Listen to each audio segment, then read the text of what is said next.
Welcome back! Welcome! Welcome back to FlicksnFields with your hosts, Callum and Andrew. And again, Welcome we're here. Back. Yeah!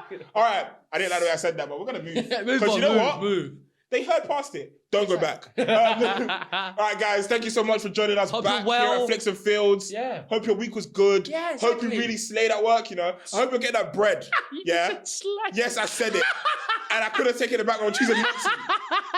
Yeah, I hope your paycheck's extra healthy. Yeah, yeah, you know exactly. What? If you're watching this, your paycheck's a little healthier this month. I can just tell. Yeah, exactly. Like, I can just tell. Like your paycheck just a little bit healthier. Love it, exactly. Not because of us, because we're not paying you nothing. No. But just like work saw you were doing differently. Exactly. Yeah, so thank you so much. Welcome in. Thank you. Welcome back. Welcome back. How are you doing, Cal? How's this week? Good. I'm actually really good, actually. Yeah? I had a great week at work. Yeah. I didn't. My work was... Sorry.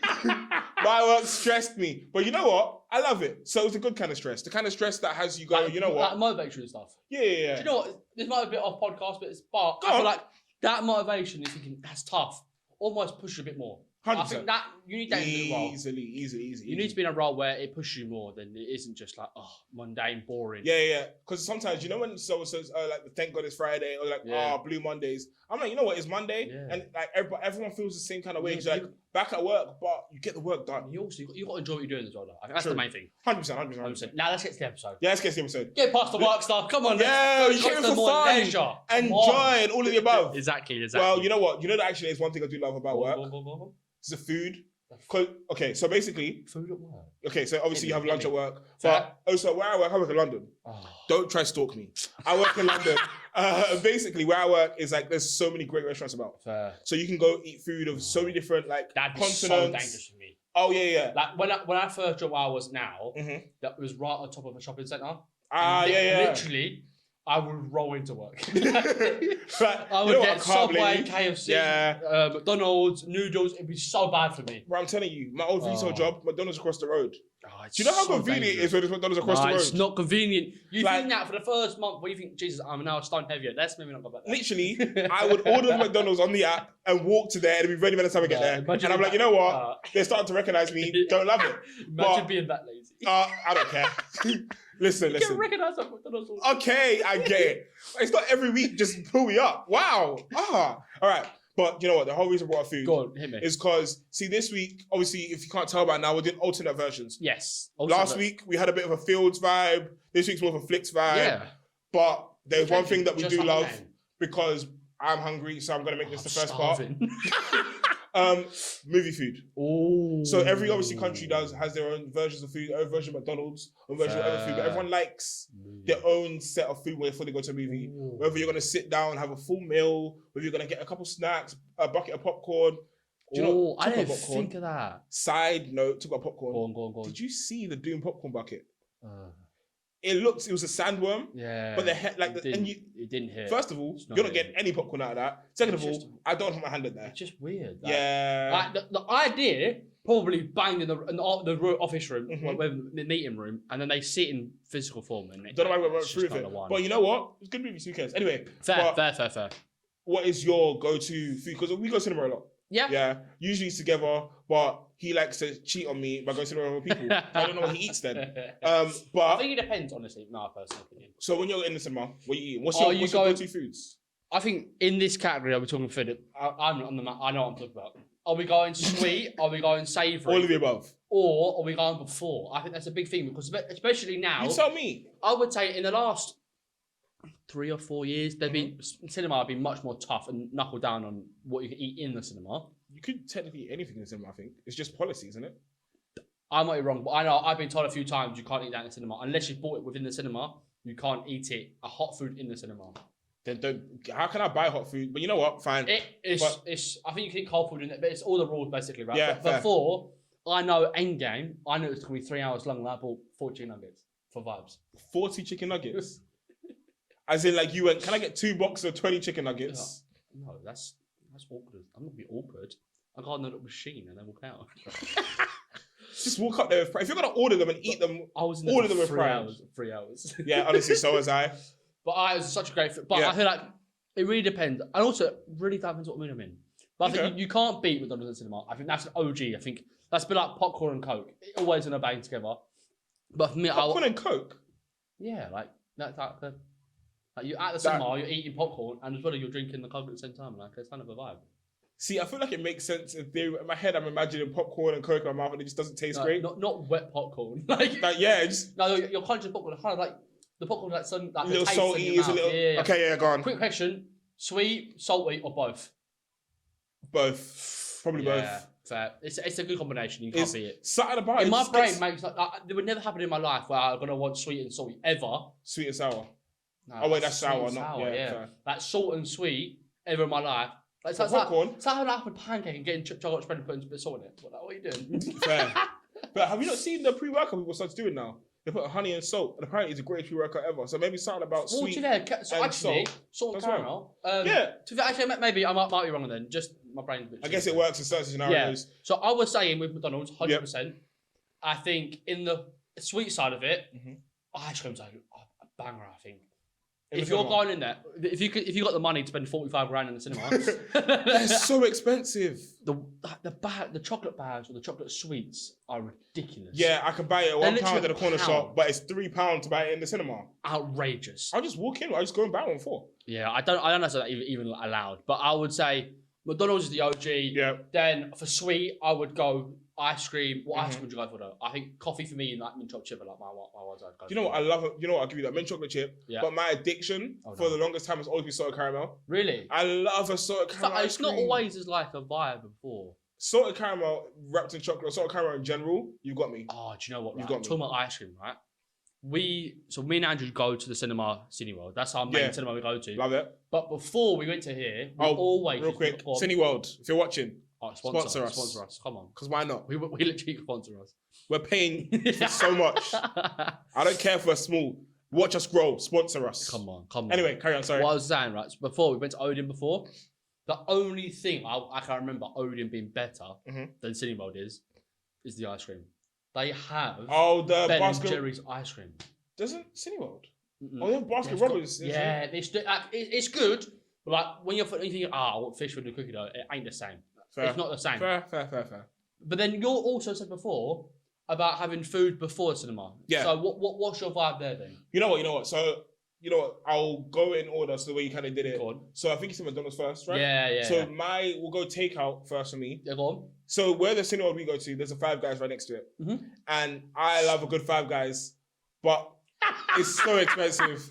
We're just going to skip past that. I'm not doing that. It's so expensive. Like, it's crazy expensive. So £18 for like a burger and chips. Yeah, I think it's like £12 or like £11 for a bacon cheeseburger. For the burger. And then just a burger. And it's like, it's not a burger meal, it's just a burger. Yeah, but it's nuts. Like, I know that's the reason we don't usually go Five Guys, because you don't like Five Guys prices. But I feel like for me though, even if it was like, if it is that much different to McDonald's, like if it generally tastes like if McDonald's is here and Five Guys that much more expensive is that much better, then justifiable. Then it's just like I don't know. For me, I think do I want to go in there and spend 20 quid? Probably not. But I'm only getting a burger and chips. But then no, because McDonald's is 20 quid. I'm probably gonna get a bit more now.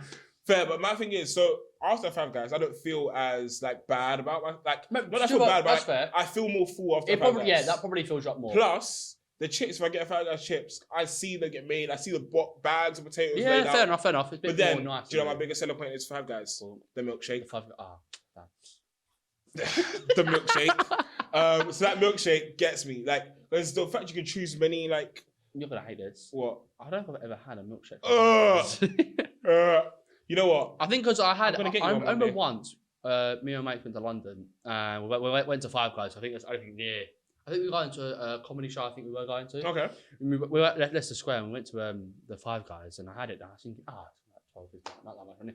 And the guy went like, "It's 18 quid." I said, "What the? I know in London," but I was like, "Jesus." And then I think because of that situation, I was like, "Nah, I've been put off Five Guys. I think it tastes alright." I know there was one in Lakeside as well, but I've always been put off. Is it one in Lakeside? Almost certain there is. I think I might be wrong. But no, you're right. There is one. So I've had it. Yeah, exactly. So you say go. Okay, so Five Guys for my fast food. Yeah. For my classic, like in cinema, like you said, the popcorn kind of thing. Mine is a hot dog. I love a good like cinema.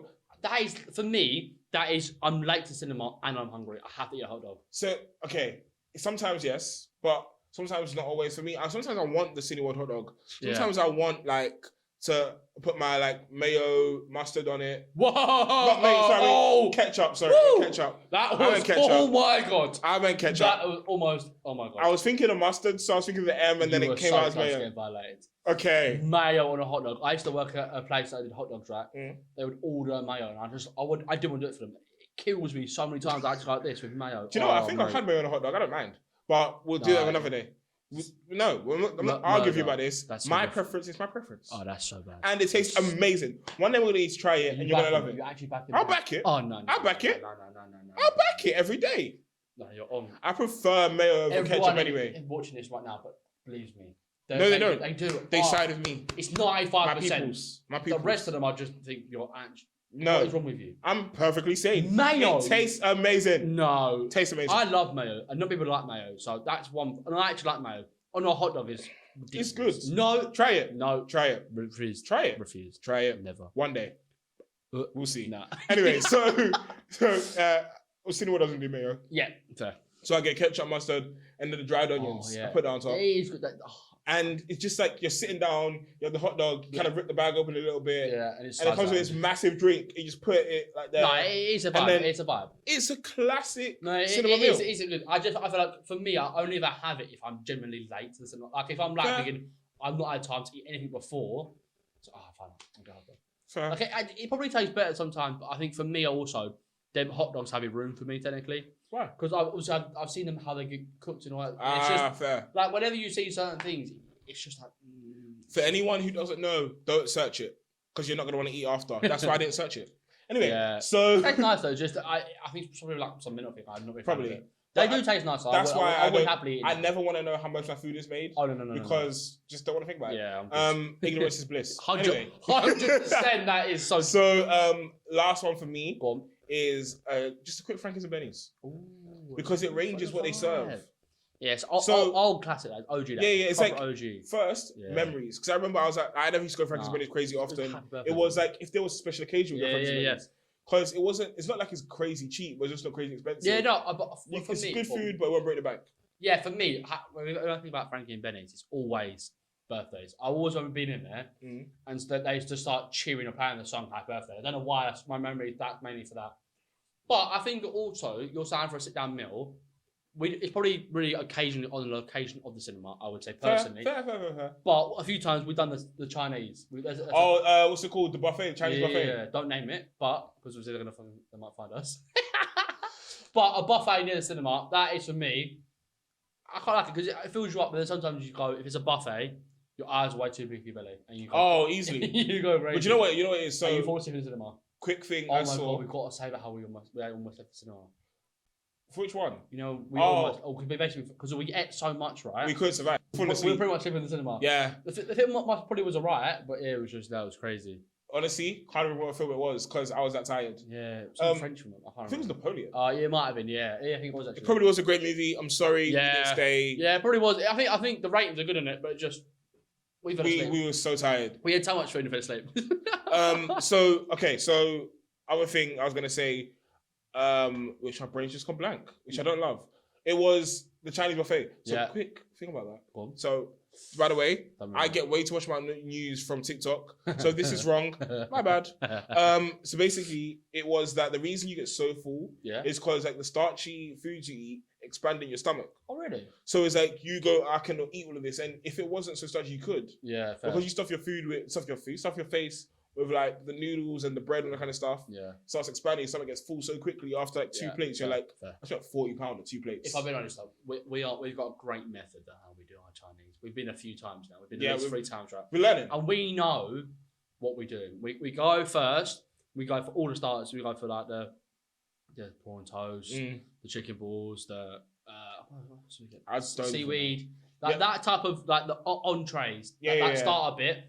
But don't go crazy. That's your first starter meal. Then bang. Warm up the stomach. Warm up. Exactly. Get the line in. So warm up. Get the line in. So that is there. And then your second plate, normally, because you think, that first plate was really good. You mix it between the starters and then a bit of the mains. Plate, done. Cool. Then you go into mains. And then you're thinking, do I need duck? Probably. And then you're like, but if I'm going to eat the duck, gotta have the pancakes. Yeah, and then you kind of and then it's like, yeah. And then by that time, you're 4 plates in, you're thinking, Jesus, I am quite fat. But But apart from that, then your next decision is: do you dessert the last plate with desserts, or do you go for a main again? It depends on the stomach. That's the tough question. Depends what I've eaten. No, but I know a lot of people that go, I don't want dessert. I'm gonna go straight for. Finish on main. Yeah. Fair. But you know what? Potato rolls. Oh, yeah, sometimes you got to end them. So if you can't tell, we are hungry. Other thing I'm gonna say, I don't think I told you to prep for this one, but we'll have a quick wild ball. What's it called? Wild card. Yeah. When you go football matches a lot more than me. Yes. When do you go? What is your food you're eating there? Oh, it's a big difference. So a lot of people, I believe, will probably say pucker pie. Probably would say. Okay. But I think it really depends on what stadium you go to. In all fairness, because obviously if you go to like United Stadium or the Spurs Stadium, you're gonna get like a nice burger and chips or a nice meal. But if you go like Southend or something, they're not as great. Or sometimes I think Southend might not even sell food. Oh wow! Well, they do a little bit. It's just like pucker pies is basically it. But what we do, definitely, we've done it for the last 6-7 years. I remember. Yeah. There's a fish and chip shop right near it, and we go and get this cod special, small chips, cod, and then it's perfect. Like nice little touch for the cinema. For the game. Or if we're feeling spicy, we go to the kebab shop and get a burger. Oh, spicy. But you know what? I just realised we've spent however long of this podcast talking about food. You know what? Talking about the food at the stadium leads us on a great one. Because this is now your time. You're so excited. This is your little injection into the episode. Give me your field focus for this week. Field focus time. This week. All right, let's go. Focus. What's the field? What's the focus? The field focus this week. On the field. The field focus this week is Man United versus Liverpool in the FA Cup quarterfinals. Yes, it is. What a game. Yes. As you can tell, we are Man United fans and we were buzzing. Yes, we were. Right, let me just... Some of you might not understand what happened in this game. As you can tell, we are Man United fans. So, we fully... Before we go into it, what were you expecting going into the game? Going in? Yeah. Before the game started, what were you thinking? Honestly, I thought we were going to lose. I was like, pray, don't be more than 3. Right. Don't score more than 3, please. Just scores wise. Just keep it calm. We beat them at Anfield last game. Barely, somehow. But we were just like, keep it calm. Let's not genuinely, I was expecting like a 2-1 loss. Yeah. Like maybe a 3-1. I'd have taken that. 3-1 take a bit of a joke. Yeah, but the thing is, it's what I care about, right, is that in these games, we have lost in the past a heavy amount. I think like 7-0. Ridiculous. That is when the pride is not even there. For me, that Liverpool Man United is a pride game. You've got to get up for the game, and no matter what, if you're at Old Trafford or you're at Anfield, the big difference is you have to get up for it. So that was my biggest thing: is don't get down 7-0 and actually play for the badge. That was my biggest thing, right? So let me run you through the game, what happened, right? And we can sort of tell you how we feel, right? Yep. So 10 minutes in, Scott McTominay scored a goal, and I was thinking, oh my God. I was excited. I was like, wait, what? We attacked against Liverpool? Are we okay? We scored? It was like. It was a good goal though. It was a shot and then a rebound in from McTominay. So I was very happy thinking the white Yaya Toure smashed it. It was great. But yeah, he's a very weird player, but McTominay, because sometimes I'm thinking, how does he touch a ball, Man United? Like he looks rubbish, and then he scores goals this season. He scores like 6-7 goals. I'm thinking, wow, he's done well. It just works. Yeah. Yeah, he's done well, right? And then that was in the 10th minute, and then we. Back and forth from probably the 10th minute to almost half time, pretty much. Right? Yeah. We're winning 1-0 until like the 43rd minute. Then the 44th minute, McAllister scored, and then everyone's going out and went, oh, it's done. Yeah. Here we go. We had fun. We had fun. Honestly, that's what I started thinking as well. Yeah, it was 1-1. We're thinking, not going to happen. Jesus, this is not going to. It was right before half time, thinking, right before half time, it's not what you want. And then almost 4 minutes later, at added time, Mohamed Salah makes it 2-1, and you're like, oh no, don't open the floodgates. Do you know what? Please. Do you know, that's when I was sitting on my couch and I was like, called it. I literally went, called it. Like, it's done now. Called it. There was no belief. Like when we were playing, to be fair, we played really well in that first half, really well against them. Just the lapse in judgment at the end of the game. Thinking, for God's sake, like not in the game, end of the half. Yeah. And it was just like, for me, I thought it was wraps. I couldn't see anything. So did I. And then the second half came out. And we played really well. Something I don't know what was said in that locker room, but something magical. Yeah, but they played for the badge. We did something well with it, and I was like, wow. Do you know what? If we lose this 2-1, I'd be really annoyed because we had a lot of chances that game. And I was thinking, come on. And then we need a goal. Ten Hag thinks, who do I bring on? Anthony. I'm thinking, oh my God. Do you know what? I don't like him. No. Do you know what it is? Because I think my brother, who's a goalkeeper, could defend him. If I'm being honest. Because he only goes left. That's the only way he goes. Fair. He is so left-footed, right? One trick pony. But, right, listen to this, right? Anthony scored in 87th minute. See, saw that one. What foot do you think he scored with? Do you know what? I know what foot he scored with. See, but everyone will go, it's his left because he only goes left. He scored with his right but he scored with his right. And I was like, what the hell? I remember watching, cheering at his score, thinking, oh my God, is that even real? And then I watched the replay. I was like, wait, what? Yeah. Right foot. Wait, he has a right foot. I thought he was one-legged. And then I was like, wow. And then from Ericsson, I think, where is it? Ericsson came on in the 80th minute when Ten Hag introduced him, and we had twice as many shots as Liverpool did. We had 12 and they had 6. So from that last 10 minutes from when Ericsson came on, we stepped up. Ericsson came on the 80th minute. We had 12 shots compared to their 6, and we scored in the 80th minute. And we were doing really well. But I'm going to say this, right? We may have won, but Rashford had 2 clear chances. Yeah. It was the 93rd or something minute, right? Ericsson chipped unbelievable over the line of Liverpool defence.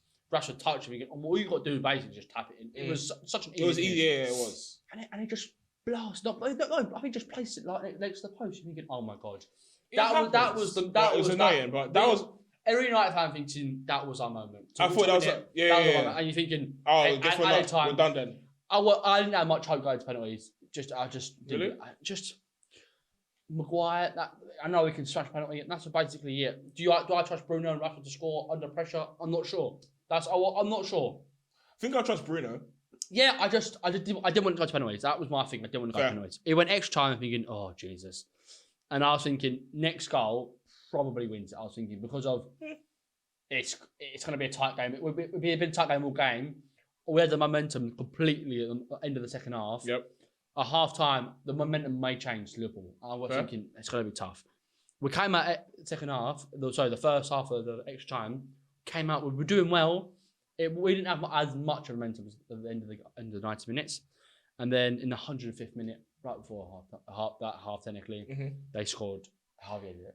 Do you know what? A big deflection as well. And just sunk. Yeah, sunk the whole way. It was very annoying. I was like, you know what? As much as I know a draw isn't what we want, I would my heart can deal with a draw a lot more than it can deal with a loss. Well, that game, the cup games, it could be a draw, could it?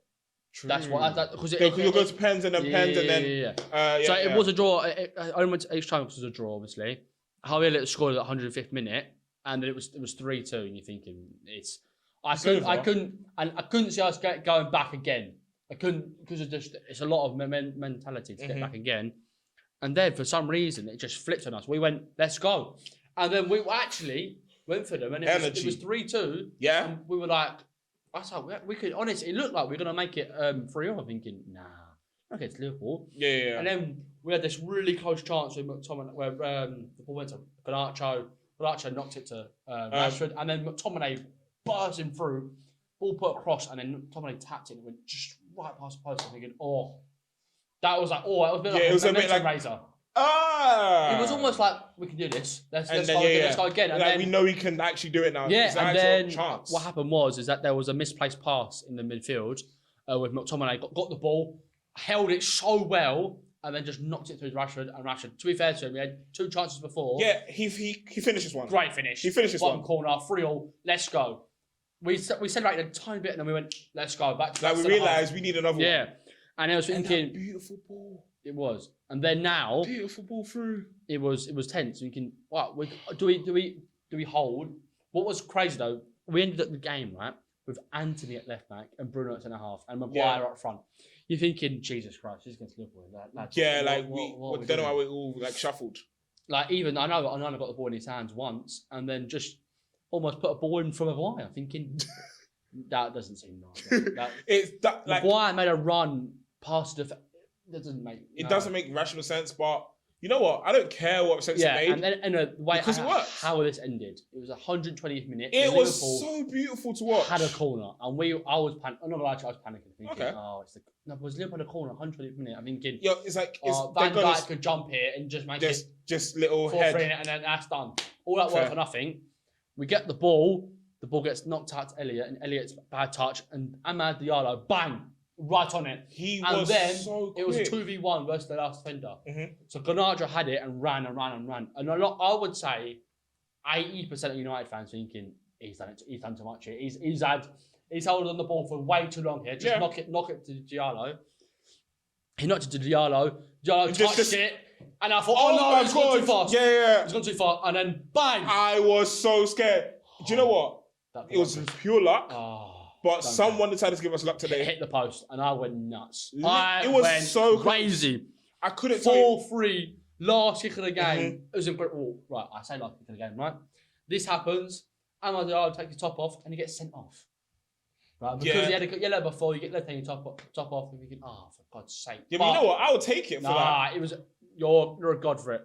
But the most painful thing though was that we scored. Everyone believed it was the last kick of the game, and then pretty much there was like 3-4 minutes after the goal, and it was only 2 minutes at a time, and it was like 4 or 5 minutes after, and that was the worst time. It's tense. Yeah. It was so long. It was horrible. You're sitting there staring at the clock, going, "Why is it so slow?" Ref. It was horrible. That final whistle went, it was just like, thank God. All these years, the Liverpool fan kept saying 7-0. We just smashed you at the FA Cup. Yeah. Just quickly, right? I've got a few stats on the game, right? Hit me. So over the total 120 minutes, right? Man United almost had twice as many expected goals as their opponents. So our expected goals was 4.25.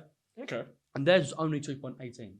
Really? So we were expected to score 4 goals and only expected to score 2. Do you know what? So we hit our quota of expected goals, and they actually exceeded their expected goals, which if that is pretty impressive. Under Ten Hag, Manchester United have won both of their matches at home to Liverpool. Klopp title chasers have only visited Old Trafford again in 3 weeks, so that it could be a revenge tour. Yeah, but Liverpool in 3 weeks coming back to it, and we're running on that high. Exactly. Running on that high. This is how good Anthony's been this season, right? Anthony's equaliser was his first goal at Old Trafford for over a year. Oh wow! His last goal was at home 373 days ago. Yeah. He likes scoring in March, obviously. He scored this March and last March. So apparently March is his month. Yeah. Exactly. March is his month. Yeah. Man United maintain their record of not losing an FA Cup home game against Liverpool, and that stretches over a century back to 1921. It's a crazy stat, don't it? For over a century, we've never lost a home game against Liverpool. Crazy. It's something about the magic in Old Trafford. Yeah. This was the 11th time that United have eliminated Liverpool at the FA Cup. Nice. Then this was the first time that Liverpool have lost a game in where they have been ahead of the season, and it's only their 5th defeat all season. So when you realise they've only lost 5 games all season, made top 5, and they've not lost a game being ahead at half time, is pretty impressive. We've done pretty. You know what? It was a. On a bit of a sour note, but I'm going to be neutral somewhat in this. Yep. Salah has now scored 13 goals in 14 appearances against Manchester United. That is the most anyone has scored against any Premier League club, tied with Harry Kane against Everton since Salah was joined in 2017. Wow. So since he has joined, he's scored 13 goals against us in 14 games. You know what? Ridiculous. He is good. Don't care. Nah, I ain't give you flowers. He is good. I don't care. He deserves the flowers. I can't give flowers to him. Good. I just can't because of. If he take off the badge, and he's a great player. His stats are very good. Yes, I agree. He is good, but I can't. I'm done. Okay. I give him enough flowers now. I've been nice to him enough. That's about enough for me. Fair. But that was this week's Field Focus. Thank you. We appreciate the fact that you took time to listen to that Field Focus. It's something we're passionate about. Yeah, exactly. So we put time and effort into research. Yeah, exactly, 100%. It had our heart racing, heart beating. If you were there in that room with us, I'm telling you, one of the best feelings. You would think there's someone drumming in that room. We weren't even in the same room. I was in my house. He was in his house. So good. But heart. Okay. I still fit now. Oh God, let's go. All right, let's get back to the flicks of this week. Go on, hit me. What is it? Let's get back to the flicks. So next section we're going to. Go on. So I personally love finding out random facts about movies. Okay, fair enough. So I will go and I'll search and I'll find out, oh my God, this is a true story. Okay. Or like this was based on that. Or like whether it's my movie series, that kind of thing. And I love it. Fair. So this week, every week, if you don't know, the way we plan our episodes are we give each other stuff we want each other to research. Yeah, fair. That's what we do. So this week, I wanted to know his top 3 movie adaptations from other forms. This is tough. So basically, what that basically means, if you don't know what that means, basically means whether it was a game, it was a toy, it was a series before, it was a book. Yeah. It was anything. Any other adaptation. Any other form that it became something else. Into a movie. That's basically was our top 3 for this week. Yes. So hit me with it. Oh, I know your first. It's tough. I think it is tough. I've gone a bit of research. I'm trying to think of what my top is because I've gone. I think I can't get past it. It's pretty much we're going from 3 to 1, or we're just saying 3s. What it is? It's up to you. What are you thinking? How many do you have? I've got quite a few. All right, so let's go 3. No, but go 3. But if we go in top 3, we're just saying 3. Oh, what are you thinking? Do you know we can go 3, 2, 1? So third for me. Oh, it's tough. I think I'm going to go for it. Mm-hmm. Is that it came out last year? It did really well. One of my favourite childhood games. I'm going with Super Mario Bros. Fair. Do you know what? I didn't even think about that. Yeah. And do you know what, right? It's like, that makes me think about Sonic as well. Yeah, there's on my list as well. Oh. It was on my list. I was trying to think of certain different aspects of films that isn't just a book. Because that was a lot of them. I said to you, a lot of books turn into films. That's what it is. Yeah. And I was trying to think of games. There's some board games ones. There's theatre, obviously. And there's also other ones I'll explain later. But for me, I really want to understand, was that movie great as a movie, or was it a kind of nostalgia type of vibe? Okay. So I went and researched a little bit, right? Yep. The critics that I watched it were saying it's only 59%. Really? Yeah, and I was thinking that's a bit low. And then I went, would it hit, if they're being quite neutral, is that what they're trying to say? Because the audience score was 95%. See, that makes more sense. So I think it's definitely a nostalgia film, personally. If you're around the golden age of Super Mario Bros, to really like when it was at its height as playing on the Wii. Yeah. When you're like, even on the DS. Even on the DS, yeah. So good. Like Nintendo DS, I don't mean the 3DS, nothing like that. I'm talking generations before. 100%. But even Mario Kart, I know it's not the same exactly, but it was like, bangs. yeah. But I think with that, I really did enjoy that. Okay. But I also did really well with Bowser. Bowser had a song that did pretty well. I love that song. Everyone like Peach. Jack Black. Yeah. Excellent. Elite. He did actually very well. He's not very much a villain type person. Yeah. Say, really. But he played it well. He did really well. Yeah. So that's my 3. What is your 3? Okay, so my 3. My 3 is I Am Legend. Ooh. See, yeah. So it's based on a book by Richard Matheson. Okay. And it's actually the 3rd time that book's been adapted to a movie. So the Will Smith, I Am Legend. It was a concept. If you told me, asked me now what do you think it was, I would say I Am Legend is a concept. It's a brilliant film. Will Smith does very well in that film. Amazing. It's only him, but it's just like you don't need another. You don't even have to set up a cast because he's so well and he's so good in that movie. Him and his dog. Whole movie. Like. Yeah. You feel it. You feel it. You say it. You feel it. But yeah, so Richard Matheson created a book called I Am Legend, which then Will Smith is in one of 3 adaptations, which obviously is the most famous. Yeah, fair. No, easy. Everyone knows. Incredible movie. I love it. If you've never seen it, honestly, it's one of the films thinking, wow, do you know, I could watch that for a long time. Anytime, any day. Yeah, it's like, wow. You come out thinking, that's a good film. Yeah. Yeah, easily. 100, I agree. What's your 2? Dose. I'm tough. It's been tough to do 2 because it's a really range. I think it's really down to personal opinion what it is. But I think my last 2 films, I think it's down to the books. I think the books are for personally too good for me. For 2, you might not know actually, but the Hunger Games. They're originally from the books from 08 to 2000. Okay, I agree with you. And then there were the books. All 3 books were all then made to films. And personally, I was amazed by all the films and how it was made. I didn't even think about Hunger Games when it came up. Even I knew it was a book. It was incredible. And also, so I researched this again, and I was like, I didn't want to find out individually what the critics thought of it. So I averaged it out, all of them, And the critic average for the Hunger Games is 76%. So it's not too bad. Not too bad. But it is good. And then the audience score is 80%. So okay, kind of similar, kind of like the critics and the audience kind of sort of the same point. Yeah, exactly. Fair, because usually when we're using critic scores, if you don't know where we're getting this from, we're getting Rotten Tomatoes. Yeah, Rotten Tomatoes. So elite. It's great. Gives you curious. So good. So if the critic scores usually find us so low in comparison to the audience, when the audience is high, usually the critics kind of like balance each other out. Yeah, 100%. But you know what? Fair. Yeah, that's surprising. No, I think for what I enjoy, and also it's a great family film. I remember watching it first with my family, watching 1, 2, 3, and all that and stuff, and then I remember watching it on my own again, and just you see films differently. But I think it's one there you could always watch thinking again, great film. Personally, do you know what? My number 2 is a movie that is actually linked to a series, but I'm not going to bring up the series. That's for another episode. But it's a series I love, which got me to when I saw the movie. Series? I was like, okay, go on. It was actually a movie that I'm going to talk about. It was a no, so it's series first. No, it was a book first. I'm so sorry. I'm gonna piss myself. I'm so sorry. You're gonna hate me so much. Oh, go. Sorry. I'm so sorry.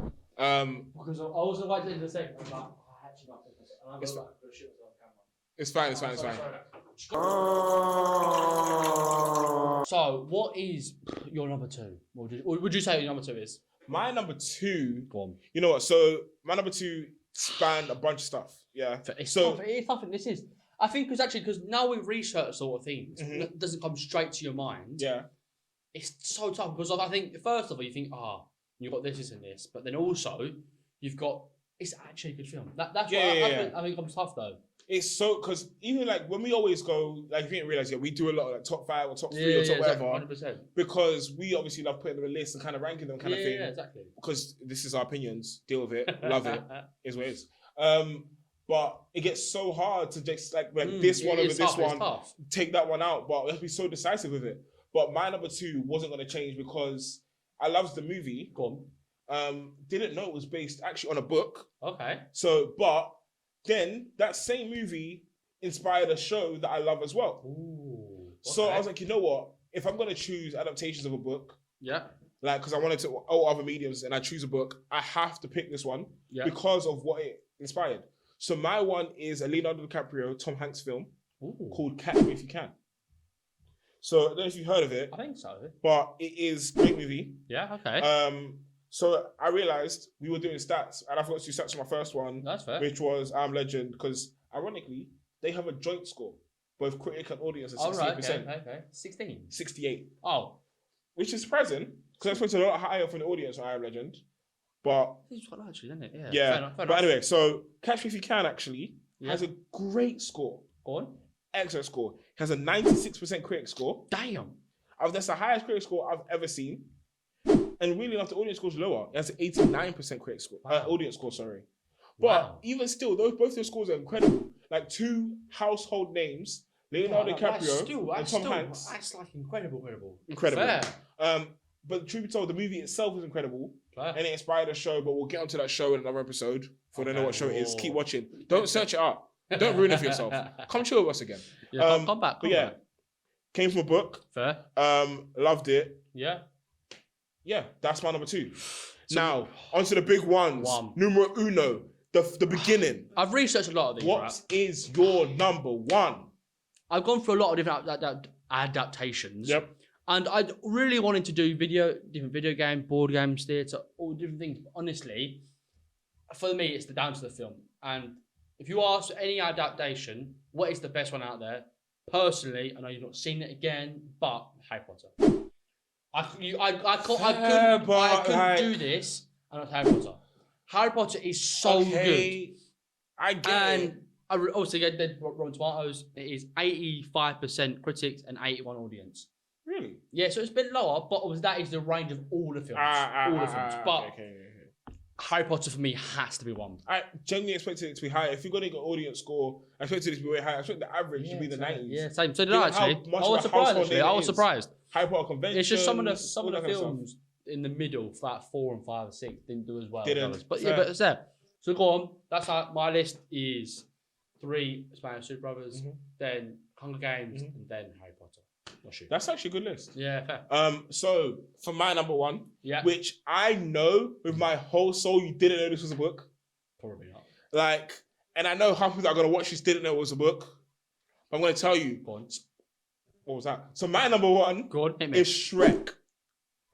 Yeah, I know. See, even our producers going, what? Book? It's a book. Shrek's not a book. Shrek's a book. Original is a book called Shrek as well, made by someone called William Steig. Wow. Okay. You know Oh, sorry. That's an obligatory fact check. I'm gonna be so shocked. Yeah. No, Please, that's not true. fact check it. Yeah, Put it well, here. I believe you. I believe you. You're telling me, but it doesn't seem William believable. Steig created a book called Fair. Shrek with a green ogre. That is a great shout. It was bought, and it became the Shrek we know and love. Yeah, DreamWorks went, let's run with it. DreamWorks, I'm telling you, excellent Yeah. movie. Yeah, By all no. means, producer Che, Shrek bangs. check it now. Let us know. You cannot But beat honestly, Shrek. Shrek had to be my number one. Yeah, fair. For the nostalgia, Oh, it's and even so outside good. the nostalgia, Actually, for how also good it is. The music on that is The so music. great. Fact check him. He's right. See, Wow, you called fair. it. I told you. Fair, William fair. Steig created a book called Shrek. Yeah, William Steig. Wow. Fair play to him. He created a household name. Probably shouldn't have sold it, but Fair. it's No, fine. fair. And you know what? What surprised me Go on. is Catch Me If You Can got a better audience score than Shrek did. No. So Shrek has an audience score of 8. Sorry, a critic score Yeah. of 88% Right. and an audience of 90. But yeah, I didn't even care about the audience score Nah. because I loved the movie that Oh, much. Shrek is so good. Forget Rotten Tomatoes. Shrek was You know amazing. personally, yeah, 100%. I'm great. Shrek And was also, incredible. it's a great, like, It's a trilogy. great, like, yeah. 100%. The universe is set up. Lord Farquaad's chilling there. Fiona, Shrek, Donkey, the Dragon, So- Gingerbread Man, Also, some of the Two-Man songs, Mice. the songs, the- you know all of them. You wow. can keep listing them because these are all childhood ones you've listened Yeah, to for so memory. long. Easily. Their memories, it's nostalgia. I love it. Shrek. Fair. That's great. That's a great number one. That is so. My number 3, 2, 1 Go on, go through. is 3 was I'm blanking on it. Oh yeah, I Am Legend. Yeah. 2, Catch Me If You Can. Yeah. And number 1, Never Getting Toppled. That's fair. Shrek. That's an underrated list, you know. Mine was probably more mainstream, my list probably Yeah. is. But yours definitely underrated. But with this though, because I researched a bit more than just top 3, Okay. I'm going to tell you a few films Mm-hmm. and I want you to guess the critic and audience score. Okay. So then the first one I didn't know about, Yeah. so you know Pirates of the Caribbean, Mhm. the first film, Mhm. is based on a ride in Disneyland. Really? Yeah, I didn't believe it either. I would have thought the movie would have inspired the ride. Yeah, other way around. That's why I was like, again, a very, very great film. Mm. The first one was The Curse of the Black Pearl. So again, what are you thinking of the critics score? What are you thinking? Crit score. Can you hit any of these? Bang on. Is that the question? I'll I'm give gonna you go- 5 either side. That's fair, isn't it? Huh? I'll give you 5% either side. Okay. So you get it right. I'll go crit score 42. You're miles off. Really? I'll give you 2 chances from your first guess. Okay. I'll go 89. 89? 89. You're closer, but you're not in the threshold of 5 other side. You are close though. Okay. Last What was it guess. for the crit score? Oh, no, actually, last guess. I'll take a last guess. I'll give you 1 guess, and then you get 2 chances after that to get it correct. Okay. Crit score, I'll go 93. Too high. It's 80. Wrong way. 75 or 85. That's what I'm giving you. Wrong way. And then the audience. Audience score. I'll tell you one. I'll get you to guess one, and I'll tell you the other one. Okay. The What's my audience score is 86. So it's actually Fair. better. It's fair for me. It's a great film. Great film, yeah. I've got the next one, right? Yep. That I didn't even realise was from this even way. How would you say Transformers was based on? Comic? That's would have been probably my first guess. Actually, a toy. Wait, so they made the Transformers toy. Yeah. It And I was was like, made. oh, let's make this a movie. It was made in Japan in 1980. It was a Transformers toy Oh, that was then fair. made. Obviously, Transformers we know today. Transformers Universe. Which Great. I was very surprised. And then again, so I want you to the audience score Okay. is 85. Okay. I've got a little tip. These numbers aren't close. Just so you know. Okay. What is the critic score? I'll go for a solid 30. We'll get a whole number. So it is a little bit higher than that. It's higher than that. I will go 47. Would I take part of the side? No. A bit more. Cool, we'll go for classic 50. Again, don't... Do I still not hit it? Wow! Okay, It what am I is going to do to get this? 57. Come on! Right, but it's close, right? Okay, yeah. That's what I got. That's the 2 big things I didn't realise were one. That's crazy. And then also, slight thing. I was a theatre kid when I was younger, Yeah. and one of the biggest films that came out of there was West Side Story in 1961, and that was an adaptation of Romeo and Juliet. Was it? Yeah. Wait, so am I talking about the original West Side Story or the one that's just... Not the recent one. The 1961 West Side Story was based on Romeo and Juliet. Train speaks. Okay. The critics score was 92. Fair. So they did quite well, and then the audience score was 84. So they did pretty well. No, he did pretty well. Yeah, exactly. One that I thought was going to be on this one of your lists was a board game. Jumanji. I didn't think about Jumanji. Oh, fair. Was Dungeons and Dragons. Fair. But again, these numbers are very, very close. Mm-hmm. Give me what you think it is. They are within 2% of each other. The They're 2% of each audience other. and critic score. What would you say it is? 79, 81? More. Really? Yeah. Like, I remember this one being good, but like... I don't think it was... Like, these numbers are like... It's an elite film. Elite, okay, 88, 90. Close, but it's more. They're both in the 90s. They're both in the 90s? 91, 93. No 91 way. critic and 93 audience. What? I was like... Okay. I'm sorry, but if you're giving... like, what was... if you're giving Shrek... Yeah. An 88 critic score... Yeah, and you're giving... Mortal Kombat, oh my 93. God. And then I've got the last... Sorry, yeah. And I've got a few more. I've got Uncharted, Mortal Kombat, and Sonic. Do you know what? Out of that, who has the best audience score, do you think? You said... Sonic, Yep. Mortal Kombat, and Uncharted. Who has the best audience score? Because of the cast, I'm going to give it to Uncharted. No, that's second to Sonic. Sonic got 93. Fair. Sonic was Uncharted an got amazing 90. movie. And Mortal Kombat I'm 96. so stupid. Jim Sonic. Carrey's in Sonic. Yeah, of course it was also crazy Sonic high. And Sonic got a big bang. So how bad the first trailer was. It was so bad. They redid it. They redid it. And honestly, whoever redid it, that's perfect. That is Sonic. They should have fired the old guy. Had horrific. Do you know what? And then the last bit, these critic scores are very low in comparison to... So Uncharted is 90 audience, Mortal Kombat is 86 audience, and Sonic is 93 audience. What is the critic scores? What would you guess for Sonic? Quick fire. 78. 64. Wow. Mortal Kombat, what's the critic score? 35. 55. And Wow. Uncharted? 81. 40. 40? Uncharted got 40 on critic score. For me, I liked Uncharted. that seems crazy to me. I actually really liked Uncharted. I thought Mark it was a good Wahlberg, Tom Holland. Exactly. I thought it was a Great good film. cast as well. Exactly. Do you know what? Since we're doing that, Cool. I actually have one for you. Ooh. All right. Now, this is the only other one I put on my list that I didn't really want to on there. Go on, hit me. Hitman Agent 47. Based on the game, Ooh. became a movie. That's tough because it depends how much like nostalgia and sense of people would watch. So I've got an audience. Well, give me one of them and I'll go the other way. Audience score, Yep. 40. Ouch. Yep. I can't see the critics saying it's better. I don't think. Well, maybe that. Tell you, there's a big difference between the two. Really? Big difference. No. Big Really? difference. Well, like 80? Oh, you went the wrong direction. Divide it by 10. No. They got an 8% critic score. I've never ever seen it that low. I've never seen a single digit, Yeah, same. but I guess the critics What didn't was like it. Eternal when it first came out was low. But I still, don't I remember. still don't know if I've ever But seen yeah. it that low. Neither have I, but that's crazy. Wow, fair enough. It wasn't the fair. worst movie I've ever seen. I kind of liked it. It was like classic action movie. Yeah. Shoot, punch, fight. Yeah, it was good. No, I enjoyed that. It's pretty good. It's a good film. But yeah, so Ooh. now on to part Interesting. 2. Part 2. Well, not part 2, but more like the second part Second of my part movie of- segment I On want the to talk rankings. about. Go on, hit me then. What is Now- it going to be?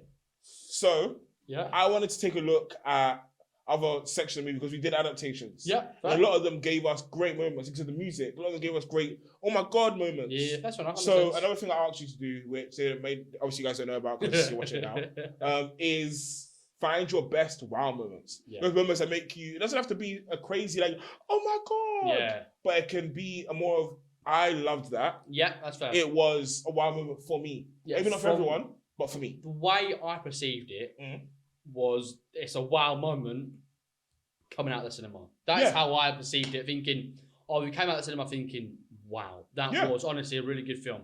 That is why my list is a much more recent list. Because Okay. I base it off me coming out of the cinema and thinking, I you know loved what, that was a very, very good film. Like Fair. thinking, but I think more for me, the wow moment comes from me expecting less from the film, Mhm. and then it massively exceeding it. That's basically for me how that makes complete sense. All right, so we initially went for a top 5. Go on, Jay, with my 5. Hit me with my 5. I got 5.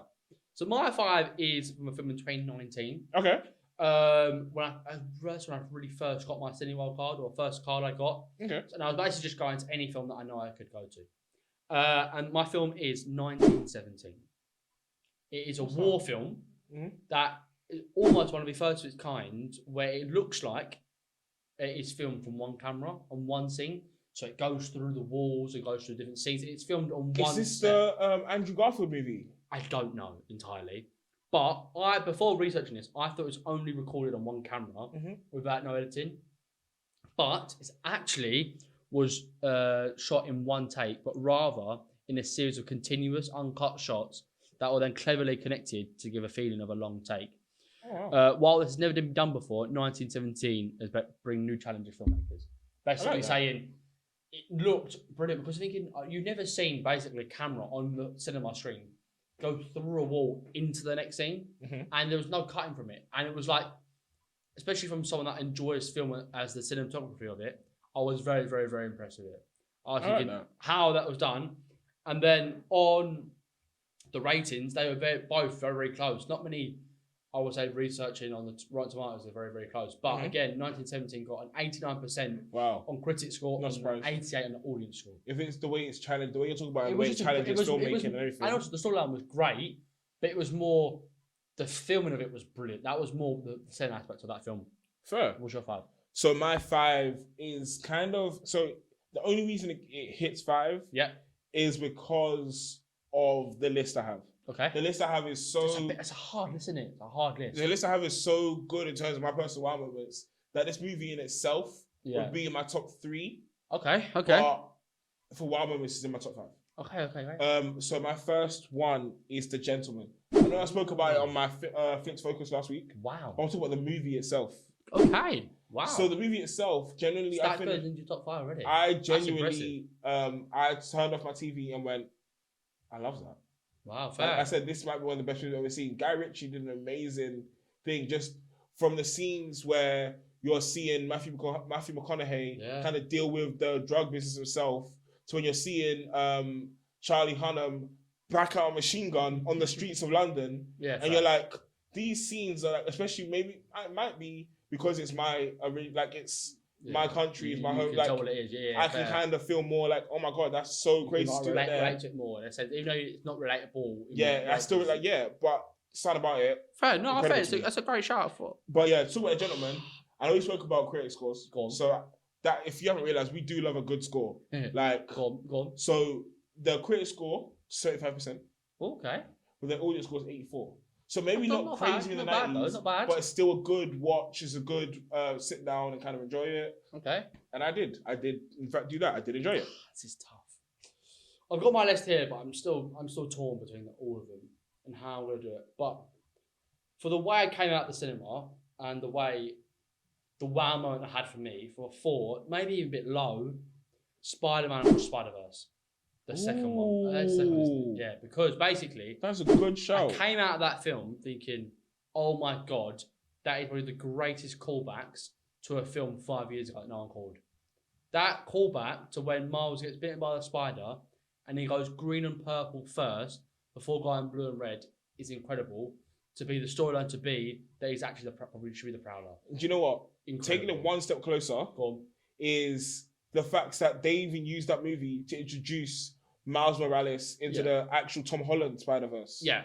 Brilliant. Is the fact, because I don't think, if you didn't clock it, if you go back and watch the movie, Donald Glover is in one of the cases as the Prowler. Okay. Oh, yeah. And you kind of go, oh, so Miles already there, because if you watch the Tom Holland one, you're like, okay, so Miles already there. They used that movie so well. There's so many wow moments. Because like, wow, okay, Miles Morales is actually there already. It looked incredible. Yeah, the animation was beautiful. Brilliant. It was so good. And that was why I went for me. That for me is a wow moment. So what's your 4? My 4, okay. So my 4 was a little harder because I ended up getting so many that I was like, wow.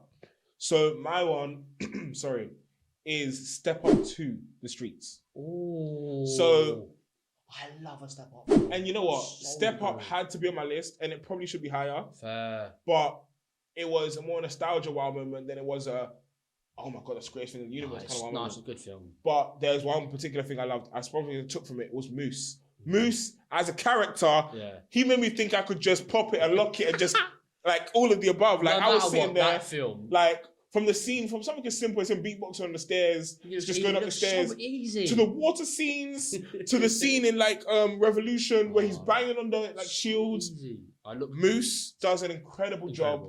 And I'm really sorry, I don't remember his real name. Please just put his real name here, please, Che. I wish I could be that good of a dancer. He is incredible. And still today, he still dances. Essentially. Yeah, he does. I see him on TikTok all the time. Fair. Great dancer.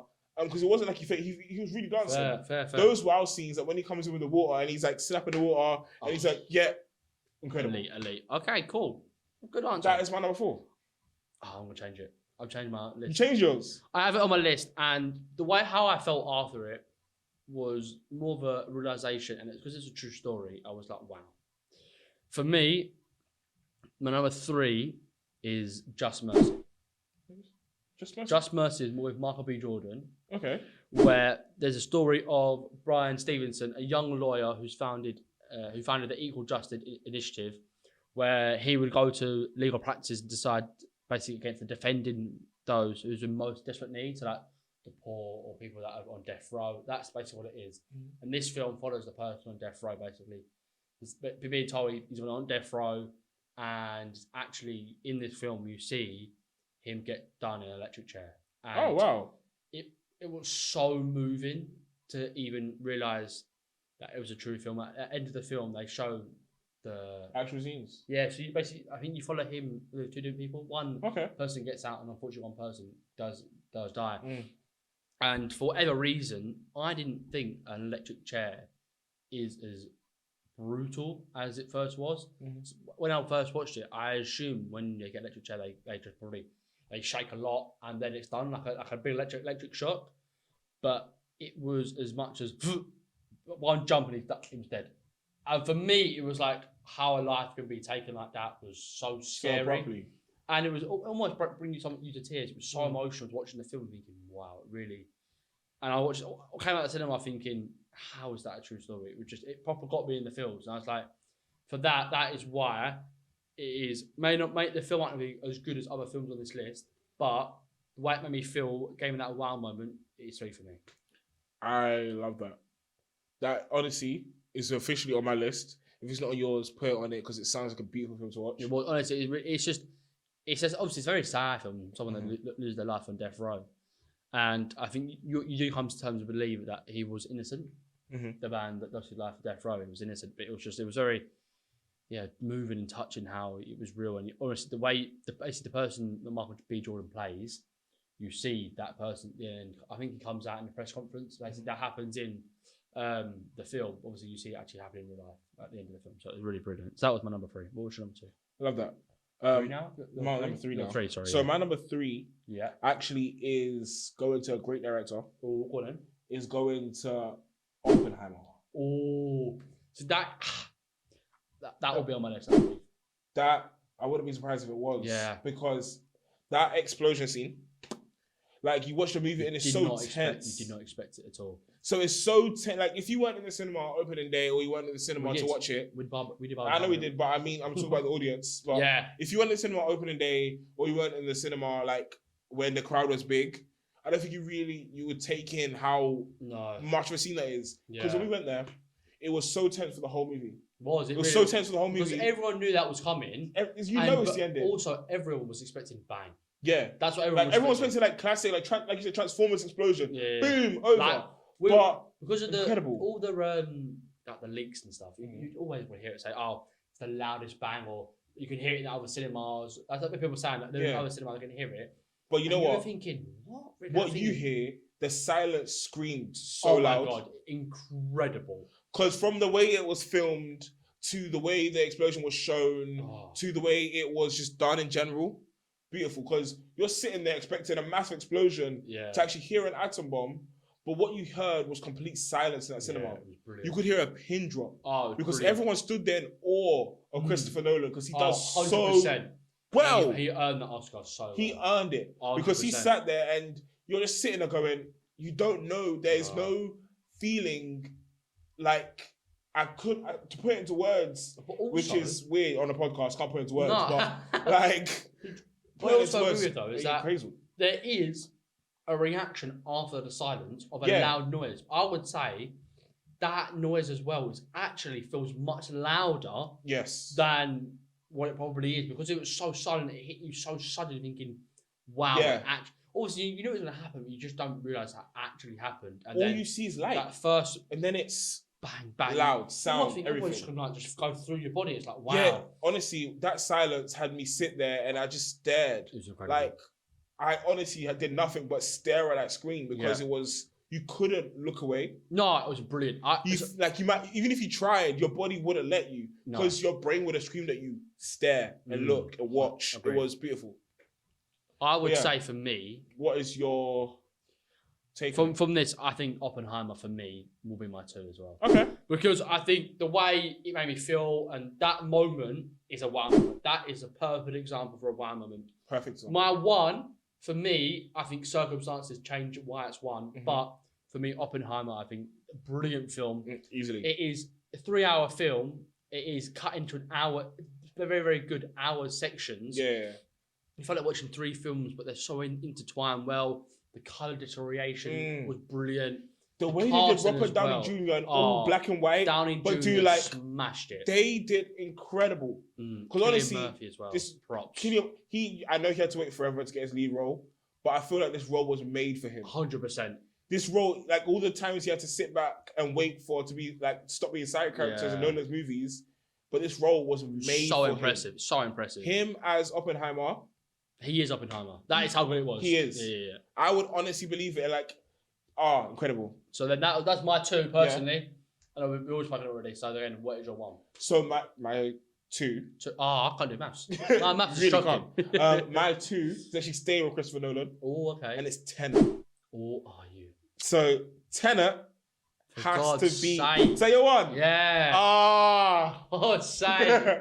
But that is my 1. That is my 1. Tenet is the definition of a wow movie to me. Yeah. Or there is one more, and one is the reason why my 1 is different is because of like what it meant to, like watching it to me. Yeah, fair. So let's talk about Tenet. So Tenet, like, was watching it because do you know the halfway point when you start to realize it's backwards? Yeah, it's mental. I think the 3 big things like this movie, right, is 1, it is the first big movie back from COVID. Yes. So everyone was expecting a nice, calm film or a nice introduction back into the movies, back into the cinema, where that's what you were expecting.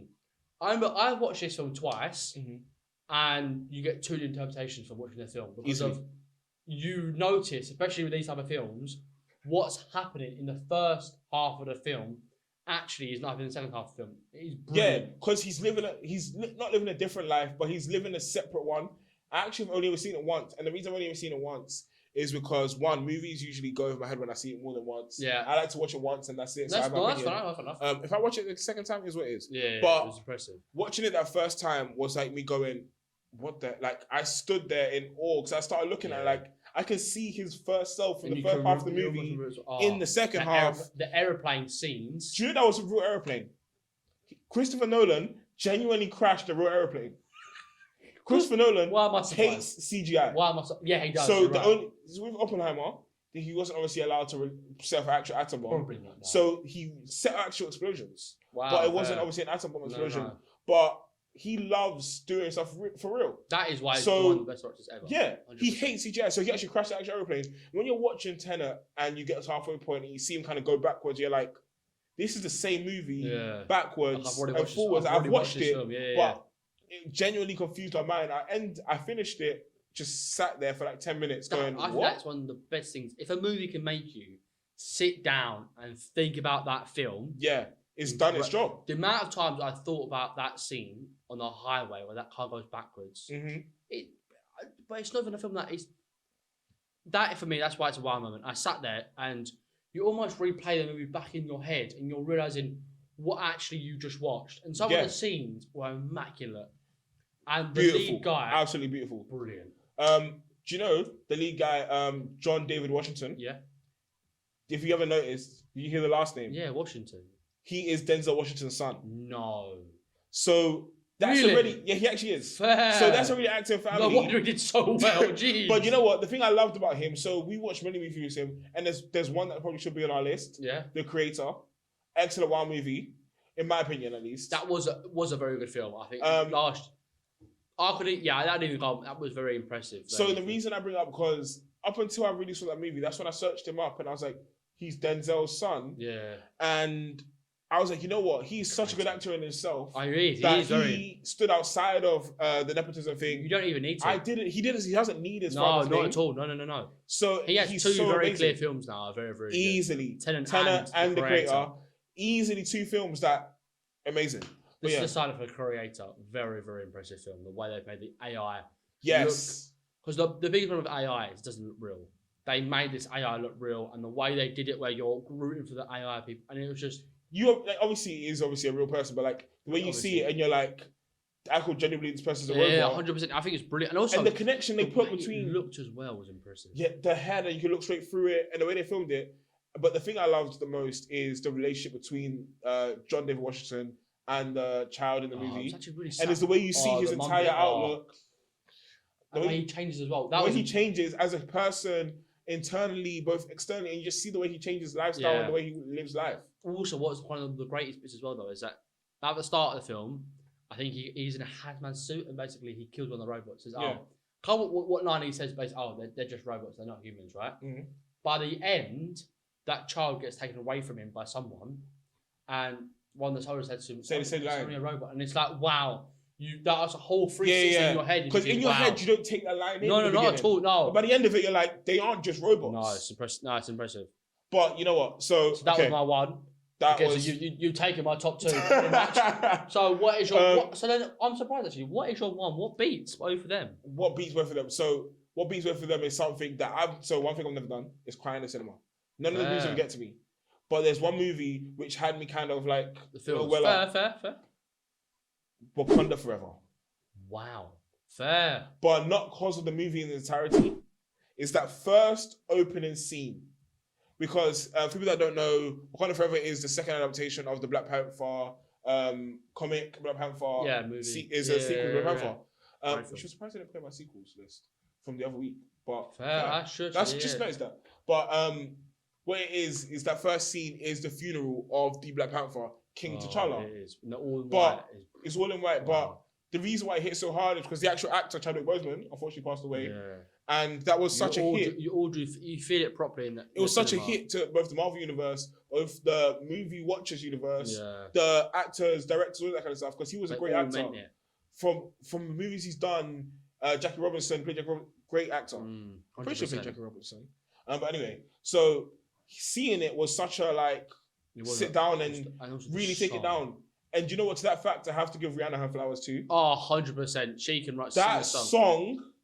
From the tone of it, to the way it was it was so beautiful. Brilliant. Unreal. It was honestly such a beautiful movie. And honestly is the perfect definition of that. Beautiful.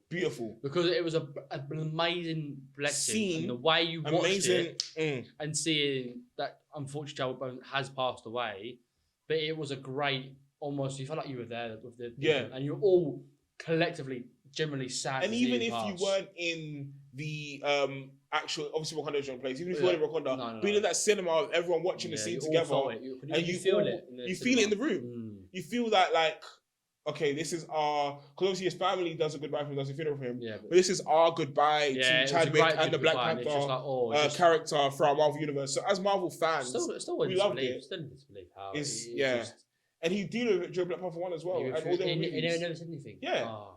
Very strong man. Makes your heart go. It really does. But rest in peace. 100%. So in terms of this was our funeral for him. This was our proper goodbye to Chadwick. It was thank you for the Black Panther character. Thank you for the acting you've done, and thank you for just being who you were as an actor, as T'Challa, as everything. Yeah. It was definitely a soul touching moment. 100%. In the sense of you had an initial reaction on what happened, and obviously that I think happened a year before that movie came out, or even a bit before. So you almost had dealt with the loss of Chadwick, but this it came back, and all the emotions came back, and the song from Rihanna came in, and you see all the it was a celebration. I Yeah. think that for me is where funerals and death are seen as a bad thing, but obviously the way they were and the way they were celebrating his life, all in white, and it was like, This is a wow. pure celebration of just, we know you're gone, but thank you for your life. I think that is a beautiful way how to see in life. That was for me. Really So Chadwick Boseman, thank you. Yeah. But anyway, that was my top 5. Yeah, fair. Same. This is a beautiful episode. Close. It was. It has. Really has. I mean, you make. We are all outlandish, outgoing people, but we are at heart. We're softies. And I feel like. No, yeah. But I think that's the best thing about movies, though. Movies can really. They bring out so many emotions. Yeah. Because even to the guy who puts on the biggest facade about being the strongest and the most quote unquote macho or whatever. Yeah. You watch that right movie and you have this guy bawling, you have this woman bawling, no matter how. It's actually incredible how movies are. Yeah. I think that is why we love them so much. enjoy movies so much, and also I think we are probably very emotional people. That's why we like sports. And the fields side of it is being the heights of the competitiveness, the emotions of the Man United. Besides the point, but that's the emotion you get from it. And then with the movies, the range of emotions is crazy. Obviously, you can laugh, cry, all of the above. Like crying from it, being scared with horror films. It's such a big range. I think that is why movies are such a brilliant thing to do, really. Something that brings you together. Like as a community, but also something that lets you feel something collectively. Because you all walk at that movie with a smile on your face, like when we went to go watch Anyone But You. Yeah, hilarious movie. So this is gonna sound really bad, right? Is that we watched it, just me and you. Yeah. And my girlfriend, her best mate, went the day before because we went to see another film. Yeah. And we agreed in the cinema that we would have laughed way more with just us two being there than because if any girls would like, it's not that funny really. But truth be told, I'll give it to them. It was a hilarious movie. Funny. It was very funny. But yeah, but Unwritten is stuck in my head 24/7 because of that movie. Copyright. That's why I said 3 words and a tune. Don't copyright me. Anyway, no. See, it happens. It's contagious. So and if I just made you sing it, deal with it. Anyway, guys, this is episode 5. Yeah, thank you so much for checking in with us, for spending your time with us. Woo! Don't forget to subscribe on YouTube. 5 stars on Spotify. Yeah. Send a like, send a comment. Follow us on socials. On TikTok, on Spotify. Again. On the rest of them. Facebook, on Twitter, on all of them. Everywhere you can follow, also, we're there. Chase put it here. We are FlicksnFields everywhere. No matter what you're doing, we are the same for everything. You type the name, we're there. You want us there, we're there. Yeah. You thought we weren't there, we were already there. And we'll be out. Yeah. We've now got a schedule in place every week. We'll post every Friday. Every Friday. Every Friday. And every Friday. Every Friday. So you'll see on the Friday, we will be posted. Finish work.